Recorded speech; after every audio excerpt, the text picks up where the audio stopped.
मैं सबसे आसान काम बताता हूं। जहां जहां स्टेडियम में आपको समोसा और रसगुल्ला देके ताली बजाने के लिए बुलाया जाता है, वहां वहां जाइए और एक प्लेकार्ड लेके जाइए कि प्लीज मीडिया को जरा इससे अलग रखिए। सिंपल, ठीक। और जिन चैनलों को आप देख रहे हैं उनको जरा ध्यान से देखिए, है ना। अब देखिए, उसमें फैसला लेना पड़ेगा आपको कि अगर कोई अखबार नहीं सुधरता है, अगर इस तरह से चल रहा है, उसको बंद कर दीजिए। जब उसमें सूचना नहीं होगी तो फिर अखबार लेके करेंगे क्या। आप सूचना के पैसे दे रहे हैं ना, वो पैसा आप प्रधानमंत्री रिलीफ फंड में दे दीजिए, ठीक। और बजाय उनका फोटो लगा लीजिए अपने घर में। ये कितना सुंदर डील है। तो उस पैसे से जनता की भी मदद होगा और आपको ऐसे टेलीविजन से छुटकारा भी मिलेगा। नहीं, ये देखिए, ये इस मीडिया के खराब होने से बदनामी उन पे भी आ रही है। तो इसलिए प्रधानमंत्री की भी जिम्मेदारी है कि वो उनसे कहें कि भाई अब छोड़ो मुझे, तुम लोग अपना जर्नलिज्म करो, तुम्हारे काम की वजह से मैं भी बदनाम हो रहा हूं। तो उनको ये बात समझना पड़ेगा। लेकिन अब वो खेल इतना आसान रहा नहीं, अब वो नहीं टूटने वाला है। तो बहुत मुश्किल चीजें हैं, इसको आपको समझना पड़ेगा। हालांकि आपके गुजरात में तो फिर भी देखिए, मुझे जो पुरस्कार मिला मैग्सेसे अवार्ड, आपको पता है हिंदी के अखबारों ने छापा नहीं, है ना। ये क्या है, हाँ, टाइम्स ऑफ इंडिया में। और मैं तारीफ करता हूं, सारे गुजराती अखबारों में तो ऐसा था जैसे लग रहा था मैं पैदा बड़ौदा में हुआ हूं, है ना। आप बड़ौदा के हैं और इतना प्रोफाइल मेरा छप रहा था हर दूसरे दिन। मैंने कहा अभी भी छप रहा है ये। मैंने कहा भाई क्या बात है। मैंने गुजरात के लोग तो बड़े शानदार हैं। तो ये भी देखिए कि उनका देखिए, हालांकि उनके नेता कोई और है, लेकिन वो, ये सुंदर बात है ना कि वो, उनमें इतनी हिम्मत है कि एक और आवाज, एक और चेहरे के लिए उनके पास जगह है ना।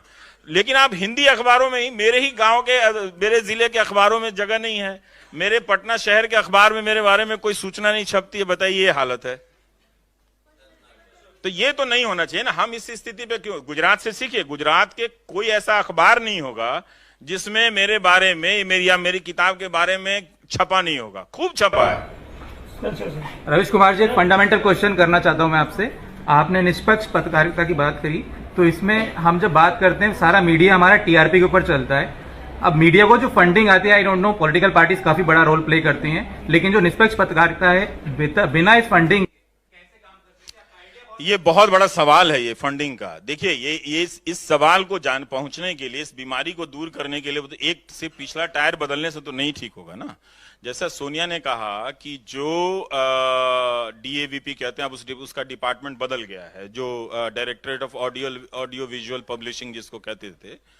तो उसने क्या किया है, उसने आते ही पहले ये आइडिया उसका था कि ये चूंकि पब्लिक का फंड है तो हम सिर्फ बड़े अखबार को ऐड नहीं देंगे, हम हो सकता है कि बीकानेर के अखबार को दे दें, हम सौराष्ट्र के एक छोटे से अखबार को भी विज्ञापन दे दें, ताकि वो भी चलते रहें। तो एक डाइवर्सिटी बनी रहे, ओपिनियन की, अखबारों की बनी रहे, उस तरह से। लेकिन अब वो पॉलिसी खत्म कर दी गई। अब वो सिर्फ बड़े आधार पर दी जाती है। तो वो किस आधार पर दी जाती है, इसका पब्लिक में कोई डिबेट नहीं है, इसकी कोई अकाउंटेबिलिटी नहीं है। जिसको जो मन होगा वो उसको दे दिया जाएगा। टीआरपी अब मेरा अपना विषय नहीं है, मैं इस पे विश्वास करता नहीं हूं। कायदे से तो मैं 0 टीआरपी एंकर हूं। आपको लगता है कि मैं हूं? नहीं ना। तो वो शो के समय कहां बंद कर दिया जाता है मेरा प्रोग्राम, कहां कनेक्ट डिस्कनेक्ट कर दिया जाता है, ये सब बहुत लंबा चौड़ा खेल है इस टीआरपी का। जितना मुझे समझ में आया है कि सिर्फ ये एक आधार रहेगा तो ये बिजनेस ऐसा ही रहेगा, इसमें नहीं सुधार होने वाला। एक चीज जो मैं बोलता हूँ, ये देखते हैं हम लोग, एक कोई बुरी घटना होती है उसे बहुत हाईलाइट मिलते हैं, और इतनी सारी देश में हमारी ऐसी चीजें होती हैं, अभी से नहीं बोल रहा हूँ, 15, 20, 25 सालों, 30 सालों से हम लोग उसके ऊपर ध्यान नहीं करते, फोकस नहीं करते, क्योंकि जो अच्छा करा मानते हैं वो तो चलो हो गया, बट बुरी घटना को लेकर टीआरपी का खेल चलता रहता है। वो चलता रहेगा। वो अब लोग पूछ रहे हैं आज के फैसले के बाद ये मंदिर मुद्दे के कवरेज से टीआरपी जो मिल रही थी वो क्या मिलेगी, है ना। तो वो आप उसी तरह से आपकी भावनाओं को उभार के, मैं इसमें यकीन करता नहीं ये फर्जीवाड़े में। अब उसको लोग कहते हैं कि ये टीआरपी सही होता है या नहीं होता है, मुझे इन सब चीजों में यकीन नहीं है। एक चीज और समझना है कि हम आपके पॉलिटिकल डिसीजन में इंटरफेयर नहीं कर रहे हैं। आप किसी को भी वोट दो, ठीक, आपने वोट दे दिया, इससे बड़ी चीज आप किसी नेता को क्या दे सकते हैं। लेकिन जब आप लौट कर आए वहां से, पोलिंग बूथ से, आप हमारे साइड खड़े रहिए, नेता के साइड कभी मत खड़े रहिए, ठीक है। ये गलती कम मत कीजिए। यही गलती और यही काम कराया जा रहा है आपसे जो आपको नहीं करना है। हम कभी भी नहीं कहेंगे कि आप इनको वोट दीजिए या नहीं दीजिए, वो आपका मसला है। ये कोई इतना आसान नहीं है डेमोक्रेसी में एज ए नागरिक रोल परफॉर्म करना। आईआईटी से भी टफ एग्जाम होता है ये डेमोक्रेसी में रहना और सरवाइव करना। इसीलिए लोग फेल कर जाते हैं और डेमोक्रेसी कोलैप्स कर जाती है, क्योंकि हम सस्ता रास्ता ढूंढना चाहते हैं। सस्ता रास्ता, आसान रास्ता मत ढूंढिएगा। तो बोला कीजिए, कम से कम बोला कीजिए कि भाई कि ये क्या हाल हो गया है कि आप कोई बाहर नहीं ट्रेवल कर सकता है। हाँ, नीरव मोदी भाग सकता है, प्रणब रॉय जाते हैं तो आप लुकआउट नोटिस दे देते हैं। आप गजब हाल है, उनको वो पता रहता है। निकल रहे हैं, एम्प्लॉइज वो हो रहे हैं, अभी रेलवेज को भी प्राइवेटाइजेशन में डाल रहे हैं, एयरपोर्ट्स को भी प्राइवेटाइजेशन। ऑयल को भी धर्मेंद्र प्रधान ने कहा है कि इसके बिजनेस में रहना हमारा बिजनेस नहीं है। अब इसका मतलब इफेक्ट क्या, कुछ कॉन्ट्रैक्ट है कि ये 100 ईयर तक रहेगा या फिर कुछ आगे की गवर्नमेंट्स जो आएंगी वो चेंज कर पाएंगी? नहीं नहीं नहीं नहीं, जब एक बार हो जाएगा तो फिर क्या कोई चेंज कर पाएगा? नहीं, ये एक यही बात है कि ये एक पॉलिटिकल सवाल है ना, प्राइवेटाइजेशन होना चाहिए या नहीं होना चाहिए।